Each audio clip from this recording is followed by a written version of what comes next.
Yves Séguin est notre invité à Branchez-vous.tv pour nous présenter le guide de la randonnée au Québec. Yves, bonjour. Bonjour. Alors, on a encore dans les esprits au Québec qu'on ne peut pas faire de randonnée parce qu'il n'y a pas de montagne. Est-ce que c'est encore vrai? C'est encore vrai qu'il y a beaucoup de gens qui croient ça. Mais il y a pas de, on peut dire qu'il n'y a pas de haute montagne au Québec.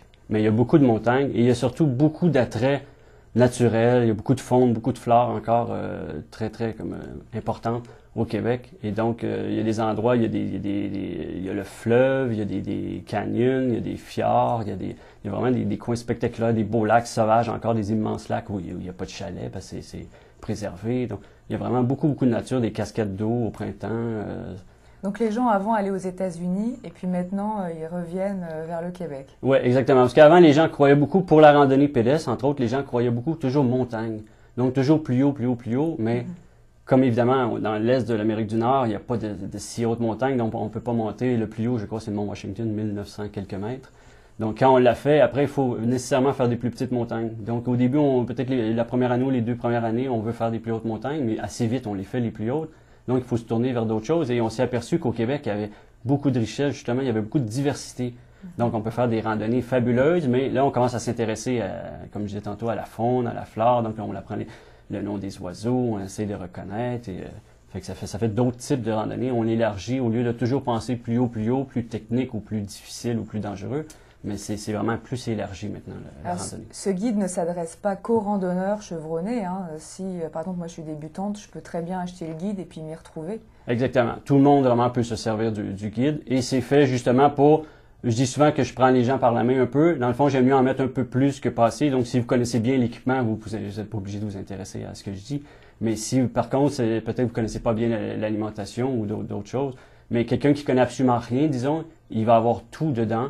Il va avoir aussi tous les lieux, surtout, parce que ce qui manque souvent, c'est l'information. C'est beau de vouloir faire de l'activité, mais si on ne sait pas où aller en faire, et où stationner, où mettre sa voiture, où débuter, et combien ça va prendre de temps, est-ce que c'est très difficile, ou, parce qu'on part pas comme ça, surtout dans la nature, les gens veulent pas partir dans un sentier, s'il n'y a rien d'écrit, vous arrivez dans un sentier, vous dites, oui, mais là, vous arrivez à une intersection, il n'y a rien. Moi, habituellement, je choisis des endroits que si je les mets dans le guide, c'est parce que c'est bien indiqué, c'est bien balisé. Donc, si moi-même, j'ai un endroit et j'arrive, les intersections, à chaque fois, je me cherche, puis je me dis, ouais, mais c'est à gauche ou à droite, il n'y a rien écrit. Mais là, je ne le mets pas dans le livre parce que je trouve que c'est pas terrible, puis c'est pas bien d'envoyer les gens là nécessairement. Donc, justement, comme vous avez dit, vous donnez de bons conseils pour l'équipement, aussi des conseils alimentaires, et on retrouve tous ces conseils dans les 100 premières pages. Exactement. Ça, je me suis différencié un peu des autres types de guides parce que j'avais étudié en éducation physique. Donc, j'ai mis tout mon savoir un petit peu dans la randonnée pédestre. Tout ce qui touche la randonnée pédestre, l'équipement, l'habillement, l'alimentation, les premiers soins, lire une carte topographique, tout ça, l'entraînement, tout ce que je savais. Puis j'ai même un jeu questionnaire, j'ai fait ça un peu ludique aussi. Donc, tout ce qui touche la randonnée pédestre, vraiment, j'essaie de survoler le domaine en 100 pages environ. Qu'est-ce que vous nous suggérez pour cet été? Pour cet été, moi, je dirais les vacances approchent. Donc, souvent, il fait très chaud maintenant l'été au Québec, au mois de juillet, au mois d'août. On va rechercher l'eau.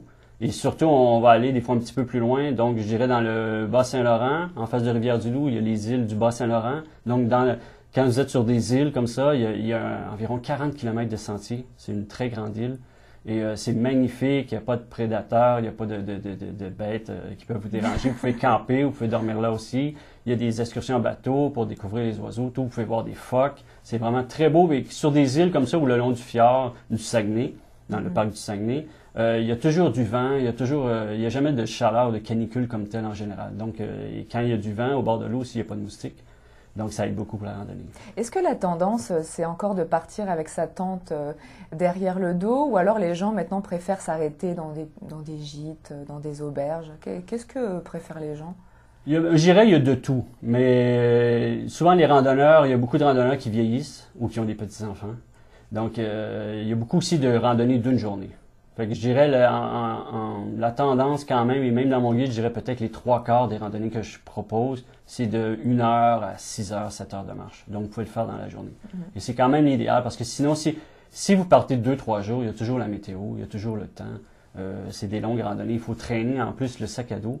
Donc, si les gens sont pas en très bonne condition physique, mais si on traîne un sac à dos de 20-30 kilos, pendant 3 jours, c'est pas toujours évident. Donc ça, il y a de moins en moins quand même de gens peut-être qui en font, mais ceux qui en font, c'est vraiment des mordus. Donc, fait qu'ils sont moins nombreux, mais ils en font beaucoup. Est-ce que vous donnez aussi des conseils par rapport aux bonnes auberges, ce genre de choses? Non, ça je touche pas parce qu'il y a d'autres guides chez Ulysse qui parlent des auberges, qui parlent des restaurants, ces choses-là. Donc j'essaie de m'en tenir à la randonnée. Et comme ça a beaucoup évolué depuis une quinzaine d'années, il y a tellement d'endroits, donc j'essaie de mettre le plus d'informations possible pour que vous ayez un choix dans chaque région où vous allez, que vous pouvez choisir facilement un endroit qui va vous plaire. Où peut-on se procurer le guide?